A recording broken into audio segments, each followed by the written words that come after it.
I'm Zach. Today we are going to talk about the chapter 5 of Eloquent JavaScript. It's about high-order functions. First, we need to understand a concept called abstraction. Abstractions hide details and give us the ability to talk about problems at a higher or more abstract level. So take a look at this example. We have two examples here. They do the same thing, which are summing up from 1 to 10. In the first example, we use a while loop to add number once at a time.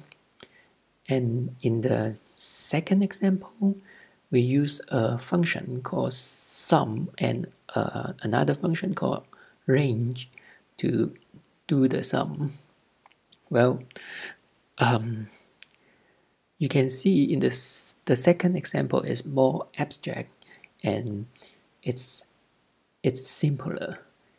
But the thing is, you don't know how sum is done or range is done. But this kind of method gives us the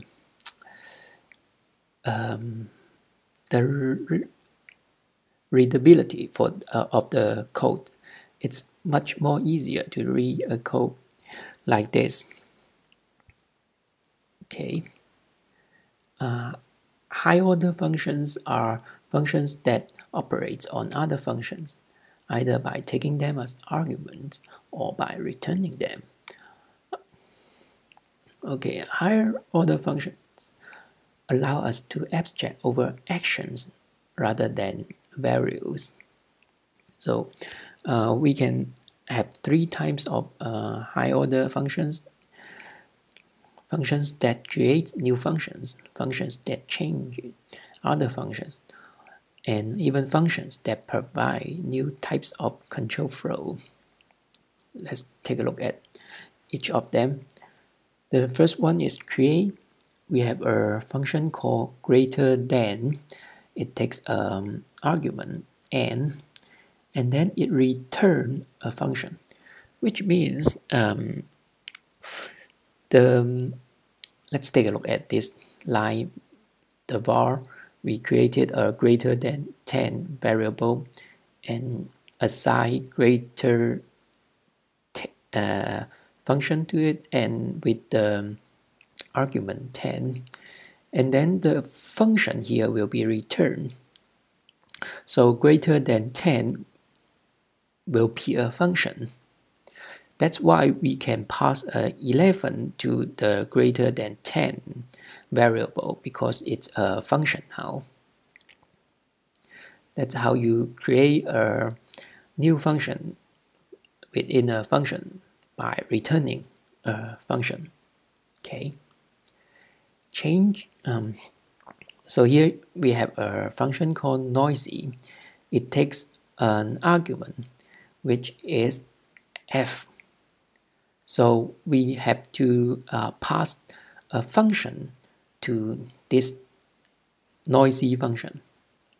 So here in this example, we pass a boolean into that function. In noisy, it returns a function which takes another argument.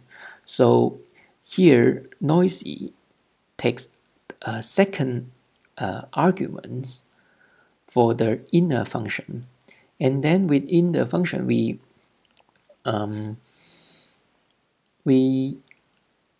execute the f function, which is boolean now, with the second arguments. So every time when you run when you pass a different function to the noisy function, even the same argument 0 will return different results. Control flow. So the first function here is unless we pass a test and then function. Then is a function. We can tell by the parenthesis here. And repeat, we pass an argument of time and then the body. Again, but body is a function. We can tell from the parenthesis here. So in this example, we repeat 3 times with the function here, and in that function we have unless function to check if n can be divided by 2. If so, we run another function which is the then function to console log n is even. See, we created 2 control flow, the repeat and which is a loop, and then unless, which is conditional execution. In the noisy function example, there is a problem for the inner function because it takes argument. It takes arg as the arguments. It will only take the first argument as its argument. If we want to pass like more than 1 argument, we can do that because the function, the inner function only takes 1 argument, which means we have to pass an array to the inner function, to the f. So JavaScript provided a method for all functions, which is apply. It allows you to pass an array to the function. So here is how we fix the problem. We use f.apply. The first argument is for this value. We will talk about that in the next chapter, so just ignore it for now. And then the arguments array, we've already mentioned it in the last chapter. It's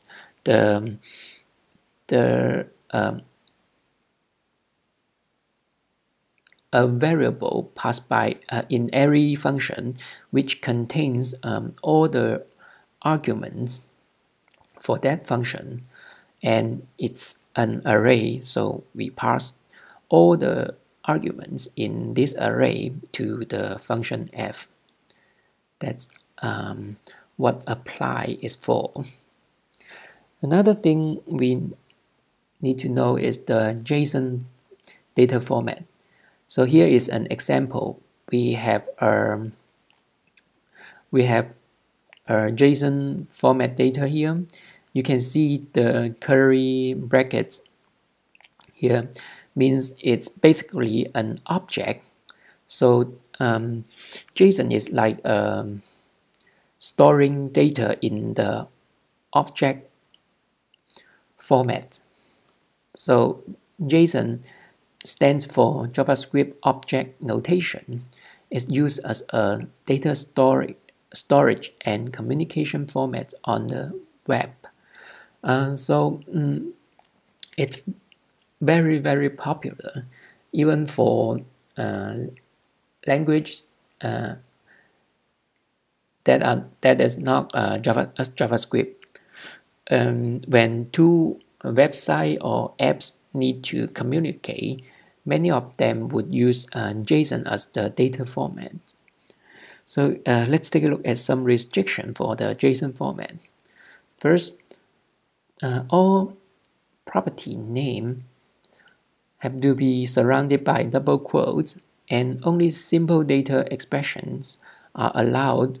No function calls, variables, or anything that involves actual computation.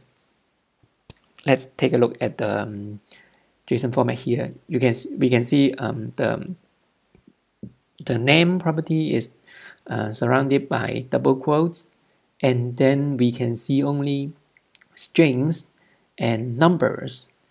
Yep, those are the basic data expression. Okay, and comments are not allowed in JSON.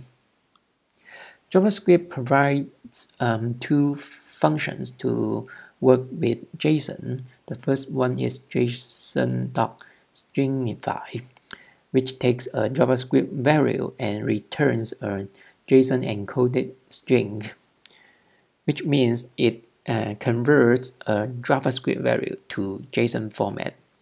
And then the path function does the opposite. It takes a JSON string and converts it back to JavaScript value. So here is an example. We have a new variable and we convert this object into JSON format with stringify. We can see name here is not double quoted, which means it's not a JSON format. It's a object with So when after this function, when we console log the variable string, we can see name is double quoted. That's a JSON format. And then with the pass function, we convert the string back to JavaScript format so that we can use the dot operator to refer to the property of that object. Next, we will take a look at several methods provided by JavaScript, and these are high-order functions. First one is forEach. It's available on arrays. It takes one argument, which is the function to be executed for each element. So here we have an array of ABC, and then we run a forEach on that array, and the function takes an element, which will be each of these three elements in that array, and just console log the element. So we have three elements in this array, so this console log will be executed 3 times with each element in it. As a result, we got ABC printed in the console. The second one is filter method. It's also available on arrays. It returns a new array, and it takes a function to execute on each element, and the function will decide which element to keep and which elements to discard. So here's an example. We have a function called is big enough and takes a value. The value is compared to 10. If it's greater and equal to 10, it will return true. So very simple. And then we have an array here with 5 numbers, and we run filter on it with the function is big enough. So when the first element is passed into this function, it will be the value and it's greater than 10. So this function will return true. So 12 will be kept in the new array. But 5, when 5 is passed into this function, 5 is not greater than 10. So this function will return false. As a result, 5 is not kept in the new array. So that this is how filter work. And map is also available on arrays, and it returns a new array just like filter. And it also takes a function, and to this function will be executed on each element. So map is used to modify each element in an array. Here we have a KV array, and it contains 3 objects. Each one has this as the value.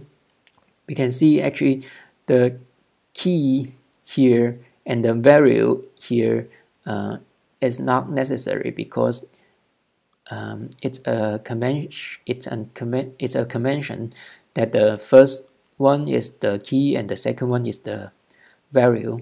So we run a map on this arrays, and with a function in it, the function takes an object which is an element in KV array, and then within the function we create a new object, and we pass the key value, the value of the key, which is 1 in the first execution, to the key of the R object, and then the value of the value, which is 10 here, as the value. So we will have 1, 10 in our object, and then return this object. And since there are 3 elements, this function will be executed 3 times. As a result, we got an object like this, and 3 of them. So that's map. Reduce is a little bit more complicated. It's also available on arrays, and it takes 2 arguments. The first one is a function, and the second one is the initial value. What reduce does is to reduce all the elements into a single value. So let's take a look at the first argument function. It receives 4 arguments. The first one is the accumulator, the second one is the current value, and the third one is the current index, and the last one is the array. Okay, so we have an example here. We have an array with 4 elements, and then we run reduce on it. In the reduce, we have 2 arguments. The first one is the function, and the second one is the initial value. So in the function, we take 2 arguments. The first one is sum, the second one is value. Sum is the accumulator, and the value is the current value. In this example, we don't need the index, and the array is the array we are operating on. So what the function does is to return the sum plus value, and then so when we run this for the first time, the sum will be the initial value, which is 0, and then the value will be the first one value, the first element in the array, which is 0. So the first execution we will got 0, because it's initial value 0 plus the first element 0, and the result will be returned to be the next accumulator, which means the next sum. So in the second execution, we have sum as 0 and the value as the second element. So we will have 0 plus 1, and we got 1, and 1 will be returned for the next execution, and will be the next accumulator, which means in the third run the sum will be 1 and the value will be 2, and so on. We will have 6 as result. So we can see the whole array is reduced into one value. That's what reduce does. The last method we will talk about is the bind method. The bind method, which all functions have, creates a new function that will call the original function, but with some arguments already fixed. So in this example, we have a list function. You don't have to understand all this stuff. All you have to know is this function create an array with the arguments. Like in this line, we create a new variable called list1, and using the argument 1, 2, 3, we will have an array of 1, 2, 3. And then in the next line, we bind the list function with 37. Again, the first element is for the this value. We will talk about that in the next chapter. Just ignore it for now. We bind 37 to the this function and assign it to this as we mentioned just now. This will return a new function. So we assign the new function to this variable leading 37 list, and then we run it. Because it's a function, we can use the parenthesis to run it. You can see there is no arguments inside, but we will get an array of 37 in it.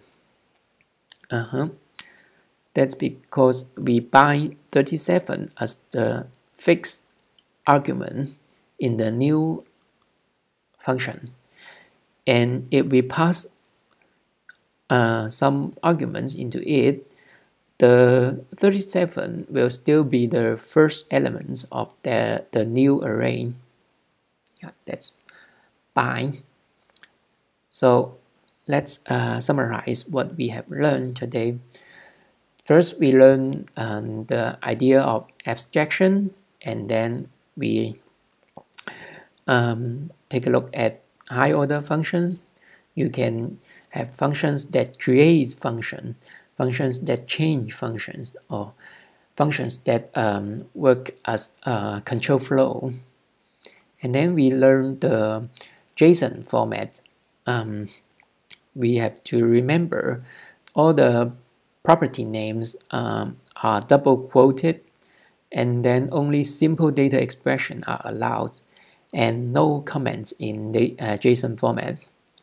And we also learn two JavaScript functions for JSON.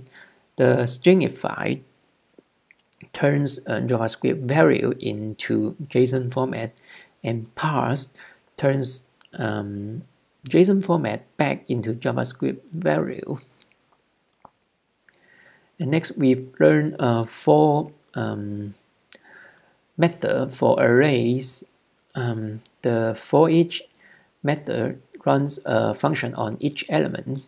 The filter returns a new value, and it takes a function which is used to filter some elements out in the array, in the given array. And map also returns a new array, and it is used to modify each element within that array. And reduce method reduces an array to a single value. So it takes a function and an initial value, and in the function we have an accumulator, which is the return of each execution, and the current value will be the element within the array. And we also have the index of the current value, and then the array is this array itself. Okay. And finally, we've learned two methods for functions. They are available in all functions. The first one is apply, allows you to pass an array as arguments, and the second one is bind, allows you to pass preset arguments, and it returns a new function. Yep. Thanks for watching. Make sure you do all the exercise at the end of chapter 5. If you need any help for the exercises, please comment and visit my website zachlife.com for more information, and subscribe to our channel for the next chapter. And the next chapter is chapter 6. It's about the secret life of objects. We will take a look at more detail of objects. Thank you very much. See you again.